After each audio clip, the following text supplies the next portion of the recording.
Students, welcome to my channel. So guys, आज के इस वीडियो में हम बात करने वाले हैं यूपीआरटीओ के उन सभी स्टूडेंट्स के लिए जो भी यूपीआरटीओ के अंदर किसी भी कोर्स का एग्ज़ाम देने वाले हैं। तो यहाँ पर मैं इंपॉर्टेंट बात करूँगी, सारी चीज़ें, सारी डिटेल्स आपकी शेयर करूँगी आपके एग्ज़ाम कॉपी के बारे में। जी हाँ, अगर आप यूपीआरटीओ में एग्ज़ाम दे रहे हैं और एनईपी के तहत आपका एडमिशन हुआ है, इस मीन्स अगर 2024 में आपके एग्ज़ाम है किसी भी कोर्स की, तो आपका एडमिशन जो होगा एनईपी के थ्रू माना जाएगा। और इसके अंदर आपकी जो आंसर शीट है उसमें काफ़ी सारे चेंजेस इस बार यूपीआरटीओ ने करे हैं। तो आप सभी के लिए वो इम्पॉर्टेंट है जान लेना पहले कि किस तरह से आपको अपनी आंसर शीट फिल करनी है, क्योंकि इसमें क्या हो रहा है, बहुत सारे स्टूडेंट्स को गलत भी फिल करके आ रहे हैं। जी हाँ, मैंने एक स्टूडेंट से जिनसे ये पूरी डिटेल्स जानी है, उन्होंने मुझे बताया कि मैम हाँ बिल्कुल, क्लास में बहुत सारे जो स्टूडेंट्स हैं वो मिस्टेक करते हैं। उसके बाद वाइटनर यूज़ करना अलाउड भी नहीं होता है, बट डिफ़ॉल्ट वो इतनी कर देते हैं कि उसमें वाइटनर का यूज़ भी करना पड़ता है। और इससे आपके टाइम का भी बहुत ज़्यादा वेस्ट होता है। और 3 घंटे का एक एग्ज़ाम हालांकि होता है, बट वो 3 आवर्स आपको सफिशेंट नहीं रहते हैं अपने सिर्फ आंसर लिखने के लिए। और इसके अलावा अगर आप कोई मिस्टेक कर देते हैं तो उसमें आपका टाइम एक्स्ट्रा जाता है। तो वो सब चीज़ें आप ना करें, आप टाइम से इन चीज़ों को समझ लें और जा करके जल्दी जल्दी से अपनी शीट्स फिल करके अपना एग्ज़ाम स्टार्ट कर दे। इसलिए ये वीडियो बनाई गई है। और आप में से कुछ स्टूडेंट्स का कमेंट भी था कि मैम शीट्स के बारे में हमें थोड़ा डिटेल दे दीजिए। तो चलिए यहाँ पर मैं डिस्कस कर लेती हूँ आपकी शीट के बारे में। तो देखिए, यहाँ इतना शॉर्ट में इसलिए लिखा हो गया है क्योंकि जिन स्टूडेंट का ये पेपर था, उन्होंने अपने पेपर के पीछे ये जो उनकी आंसर शीट उन्हें मिली थी, ऑफकोर्स उसको लाना या फिर उसका फोटो वगैरह अलाउड नहीं होता है यूपीआरटीओ में। तो उन्होंने जो जो डिटेल जिस साइड आपको फिल करने के लिए आएंगे आपके आंसर शीट में, वो बिल्कुल उसी तरह उन्होंने मुझे लिख करके दे दी हैं। 1 बाय 1 उन्होंने बिल्कुल लाइन वाइज इसको लगा, सीक्वेंस में लगा के दिया है। तो मैं यहाँ पर आपके साथ सारी चीज़ें शेयर करूँगी और ज़रूर देखिएगा, डेफिनेटली आपको इससे हेल्प मिलेगी और आपका टाइम भी सेव होगा। तो चलिए सबसे पहले बात करती हूँ। देखिए गाइज, आपके आंसर शीट पहले क्या होता था, A4 साइज़ की होती थी, बट इस बार आपके आंसर शीट का साइज़ जो है वो चेंज कर दिया गया है, उसको ब्रॉड कर दिया गया है। जी हाँ, कुछ इस तरह की शीट आपको मिलेगी आपके एग्जाम हॉल में। तो इस शीट के अंदर आप देखेंगे कि आपको दो जगह एंट्रीज फिल करनी होगी। जिस तरह ऐसे आपकी ये शीट होगी, तो ये सारी एंट्रीज जो फिल करनी है वो आपको इस कॉर्नर पर करनी है, और नीचे जो मैं आपको दिखाऊंगी वो इधर की तरफ आपकी एंट्रीज फिल होंगी। तो इस तरह से आपको ये एंट्रीज फिल करनी होंगी। और यहाँ पर नीचे जो भी चीज़ें होंगी वो एग्जामिनर के लिए होंगी, उसमें आपको कुछ भी फिल नहीं करना है। बहुत सारी बार क्या हुआ है, मुझे बता रहे थे कि मैम स्टूडेंट्स ऐसे भी मिस्टेक कर रहे हैं कि यहाँ पर सिग्नेचर लिखा होता है वो, लेकिन वो टीचर के सिग्नेचर होने होते हैं जो आपके मार्किंग करेंगे, उनके सिग्नेचर के लिए यहाँ बॉक्स रहता है, बच्चे उसमें अपना सिग्नेचर कर रहे हैं। कई स्टूडेंट्स एनरोलमेंट नंबर की जगह रोल नंबर फिल कर दे रहे हैं और रोल नंबर की जगह एनरोलमेंट नंबर भी फिल कर रही हैं, और पेपर कोड की जगह कोई और ही कोड फिल कर रही हैं, एग्जाम कोड फिल कर देते हैं। तो ऐसा आपको नहीं करना है। चलिए मैं एक एक करके आपको बताती हूँ क्या क्या चीज़ें आपको फिल करनी होंगी। सबसे पहली बात करी जाए तो देखिए, यहाँ पर आपको फर्स्ट नंबर पे जो चीज़ फिल करने के लिए लिखेगी वो दिखेगा आपका पेपर कोड। अब ये पेपर कोड क्या है, जब गाइस आप अपना क्वेश्चन पेपर देखेंगे, सॉरी एडमिट कार्ड देखेंगे, तो उस एडमिट कार्ड में आपको दिखाई देंगे आपके यहाँ पर सब्जेक्ट के नेम डले होते हैं और जस्ट उनके सामने आपके कोड्स होते हैं। चलिए ये भी मैं आपको एडमिट कार्ड के थ्रू शो कर देती हूँ ताकि आप गलत चीज़ ना फिल कर दें। तो देखिए, एक स्टूडेंट का ये एडमिट कार्ड मैंने रेफरेंस के लिए आप सभी के लिए लिया है। तो 20 का जैसे इनका एग्जाम है, तो आपको क्या इसमें देखना है कि एग्जाम डेट भी आपकी मेंशन करी जाएगी, आपकी शिफ्ट भी मेंशन करी जाएगी कॉपी में, पेपर कोड। यस, तो बहुत सारे स्टूडेंट क्या करते हैं, पेपर कोड की जगह पेपर नंबर और पेपर नंबर की जगह पेपर कोड भी फिल कर रही हैं, या फिर दोनों में सेम ही फिल कर दे रहे हैं। तो आपको ध्यान रखना है, आपका पेपर का कोड अलग होता है और पेपर का नंबर अलग है, दोनों ही चीज़ें आपकी शीट में फिल होंगी। फिलहाल जो मैंने आपको ब्लैंक बॉक्स दिखाया उसमें आपको कोड फिल करना था। तो मान लीजिए आपका 6 तारीख को या 7 को किसी भी डेट में बीलिस 101 का एग्जाम है, तो आपको पेपर कोड में डालना है बीलिस 101N। जिस तरह से ये चीज़ लिखी होगी आपको अपने एडमिट कार्ड में से देख करके सेम वही फिल वहाँ पर करनी है। अब नेक्स्ट मैं आपको दिखाती हूँ। नेक्स्ट एंट्री गाइस आपकी है टाइटल की। यहाँ पर आपका सब्जेक्ट का टाइटल आपको लिखना है, मतलब जिस सब्जेक्ट का आपका एग्जाम है आपको उसका पूरा नेम लिखना है। मान लीजिए आपका फाइनेंशियल मैनेजमेंट, बीकॉम का फाइनेंशियल मैनेजमेंट सब्जेक्ट का एग्जाम है, तो टाइटल में आपको वही सब्जेक्ट डालना है, पूरा आपको लिखना है फाइनेंशियल मैनेजमेंट करके, ठीक है। उसके बाद नेक्स्ट आपको ब्लैंक मिलेगा डेट के लिए, आपको प्रॉपर डेट डालनी है जिस डेट को भी आपका एग्जाम होगा। उसके बाद आपको डे भी लिखना है, अगर सैटरडे है तो सैटरडे लिखिएगा और संडे है तो संडे तो नहीं होगा, ये संडे मैंने इसलिए बोल दिया कि जिन स्टूडेंट्स से मेरी बात हुई बता रहे थे कि मैम कई स्टूडेंट्स इसमें कुछ भी मतलब संडे और ऐसे भी फिल कर रहे हैं, तो इतनी भी स्टूपिडिटी आपको जल्दी में नहीं करनी है। आपको डे आप यहाँ पर फिल करना है। आप किसी से पूछ, अगर आपको नहीं पता आप टीचर से पता कर सकते हैं और उसमें फिल कर सकते हैं। उसके बाद आ जाता है पाली के लिए। तो यहाँ पर आपको 3 ऑप्शंस मिलेंगे, मतलब आपको OMR टाइप में फिल करना होगा। आपकी फर्स्ट पाली है, सेकंड है या थर्ड है। अगर मॉर्निंग शिफ्ट यानी कि 10 बजे से आपका एग्जाम है तो फर्स्ट के अंदर आएगा, और 2 बजे से है तो सेकंड के अंदर आएगा। थर्ड पाली में मुझे नहीं लगता किसी के एग्जाम होंगे, अगर हैं तो आप थर्ड पाली यानी थर्ड शीट इसमें सेलेक्ट कर सकते हैं और लिख सकते हैं। अब ये आपकी लेफ्ट हैंड साइड में जितनी भी डिटेल्स थी वो सारी मैंने फिल कर दी हैं, मतलब आपको बता दी हैं। तो इतना कॉर्नर में ही ये सब चीज़ें आपकी फिल होनी है। इसके अलावा आप इसको देख लीजिए अच्छे से। इसके अलावा आपको नीचे भी बहुत सारी डिटेल्स होती हैं, वो आपको बिल्कुल भी फिल नहीं करनी है। वो आपके टीचर के लिए रहेगा वर्क, वो आपको नहीं छेड़ना है। आपको सिर्फ ये 5 चीज़ें यहाँ पर मेंशन करनी होंगी। तो ये आपका लेफ्ट साइड का सारा चीज़ कंप्लीट हो गया। अब आ जाते हैं आपको राइट हैंड साइड के कॉर्नर पे क्या क्या चीज़ें देखने के लिए मिलती हैं, वो मैं आपको समझा देती हूँ। सबसे पहली चीज़ जो आपको राइट हैंड साइड पर देखने के लिए मिलेगी वो होगा आपका एनरोलमेंट नंबर। और अब मैं बता दूं, पहले यूपीआरटी में एंट्रीज बहुत आसान हुई थी, क्योंकि आपका सिर्फ एनरोलमेंट नंबर फिल करना होता था, यानी कि जिसको हिंदी में कहा जाता है अनुक्रमांक नहीं बोला जाता। मैं आपको एडमिट कार्ड के थ्रू ये चीज़ भी दिखा देती हूँ। और आपका जो रोल नंबर है वो अलग होगा और एनरोलमेंट नंबर अलग फिल होगा, तो ये आपको याद रखना है। फर्स्ट जो आपकी लाइन होगी उसमें आपको एनरोलमेंट नंबर यानी कि हाँ नामांकन संख्या आपको फिल करनी है। कहाँ लिखी है चलिए एडमिट कार्ड में मैं आपको दिखा देती हूँ। सो गाइज जब आप अपने रोल नंबर या एडमिट कार्ड देखना चाहेंगे, आप एडमिट कार्ड में देख सकते हैं। आप जब फर्स्ट डिटेल में आएंगे तो आपको सबसे ऊपर देखने के लिए मिल जाता है आपका एनरोलमेंट नंबर।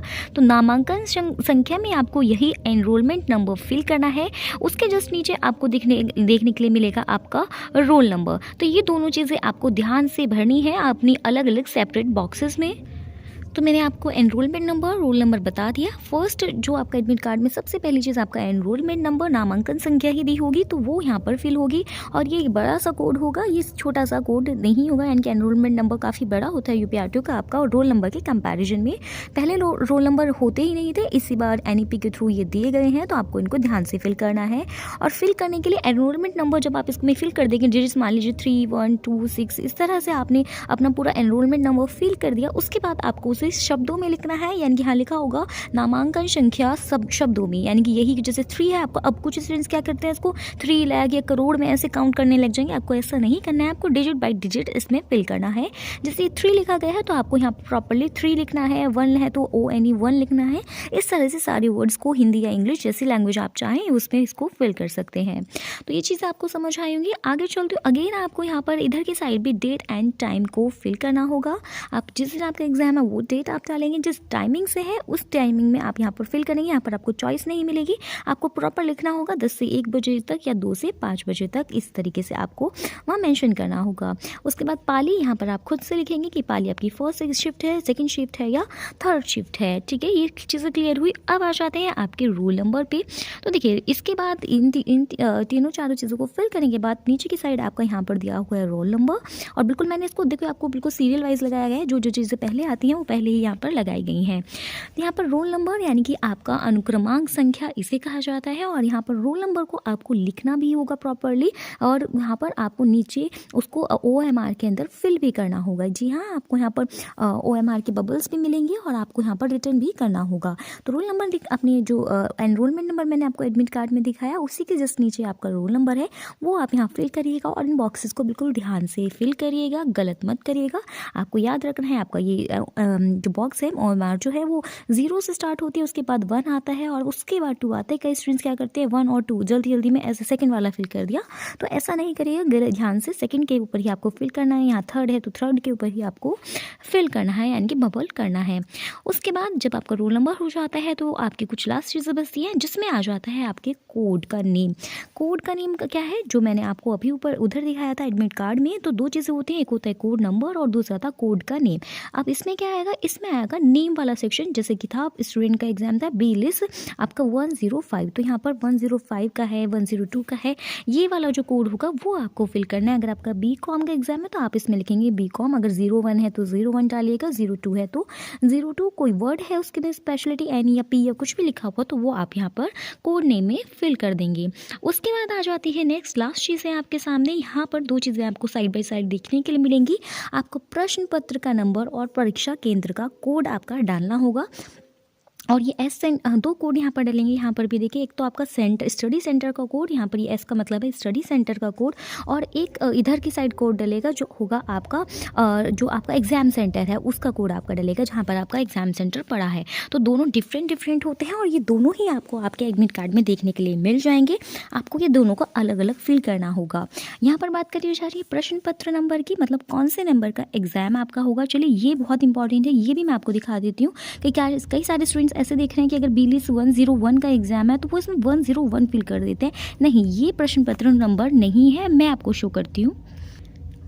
देखिए फिर से आप अपना एडमिट कार्ड इसमें ध्यान से देखेंगे तो क्योंकि सारी चीज़ें मेंशन होती है, पर कई बार जल्दबाजी में हमारा जो माइंड है वर्क नहीं करता और हम इसको गलत फिल कर देते हैं। आप फिल तो कर पाएंगे, ऑफकोर्स आप इतने एजुकेटेड हैं, पर एक गाइडेंस मैं आपको देना चाहूँगी ताकि आप चीज़ों को गलत ना कराएं गलती से भी। तो यहाँ पर पेपर नंबर ये है, ये आपको फिल करना है उस बॉक्स के अंदर, ना कि ये वाला कोड आपको वहाँ पर फिल करना है। पेपर नंबर एक ही जगह फिल होगा जो मैं आपको दिखा रही थी, लास्ट जो बॉक्स है आपका वहाँ पर इसको फिल करना है और उसका बबल भी आपको करना होगा। मान लीजिए आपका बी लिस्ट 101 का एग्जाम है तो आपको फिर ये वाला पेपर नंबर डालना है, आपका ये वाला एग्जाम है तो आपको ये वाला पेपर नंबर डालना है।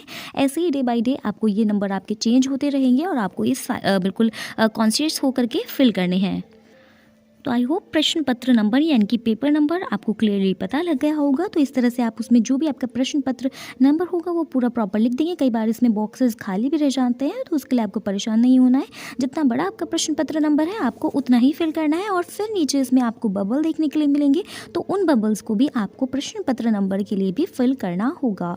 नेक्स्ट चीज़ आएगी आपका स्टडी सेंटर का कोड। हाँ, स्टडी सेंटर और दो कोड आपको यहाँ फिल करने होंगे, एक स्टडी सेंटर वाला और एक आपका एग्जाम सेंटर वाला कोड। तो स्टडी केंद्र का कोड जो होगा गाइज वो आपका वो होगा जिस केंद्र को आपने स्टडी के लिए, अध्ययन वाला जो केंद्र है वो यहाँ पर फिल होगा, वो आपका सेपरेट होगा। अगर आपने सेम जो आपका रीजनल सेंटर है वहीं पर आप स्टडी सेंटर भी करते हैं, स्टडी सेंटर चॉइस किया हुआ है तो आपके दोनों कोड सेम रहेंगे। अदरवाइज आपका स्टडी सेंटर का केंद्र वो यहाँ पर फिल होगा एडमिट कार्ड में से देख करके, बबल भी करने हैं और आपको लिखना भी है, और उसके बाद जो आपका एग्जाम सेंटर का कोड है वो लिखना भी है और उसके भी यहाँ पर बबल्स होंगे। और जब ये सारी चीज़ें आप कंप्लीट कर देंगे तब जा कर के आप अपना एग्ज़ाम स्टार्ट करेंगे।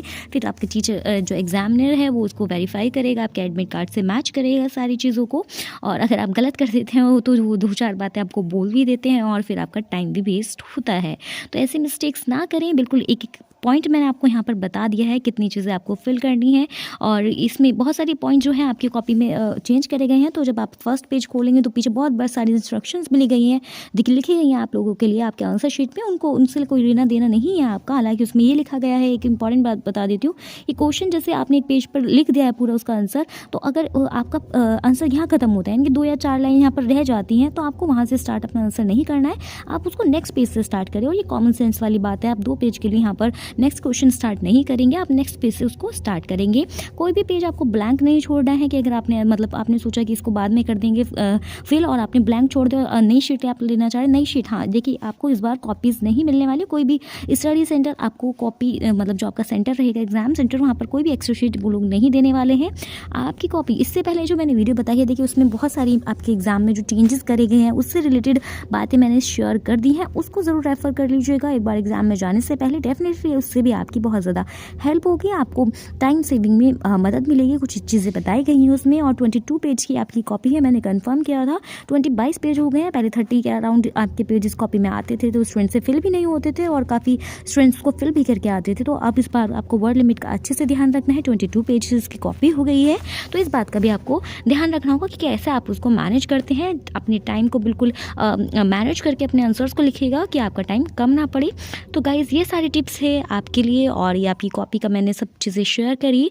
और अगर आपके लिए वीडियो हेल्पफुल रही है तो लाइक करिएगा, और चैनल पर नहीं है सब्सक्राइब कर लीजिएगा। ऐसे ही इंपॉर्टेंट टॉपिक्स के ऊपर मैं आपको सिर्फ वीडियो देती रहूँगी, कोई भी एक्स्ट्रा कंटेंट चैनल पर आपको नहीं मिलेगा।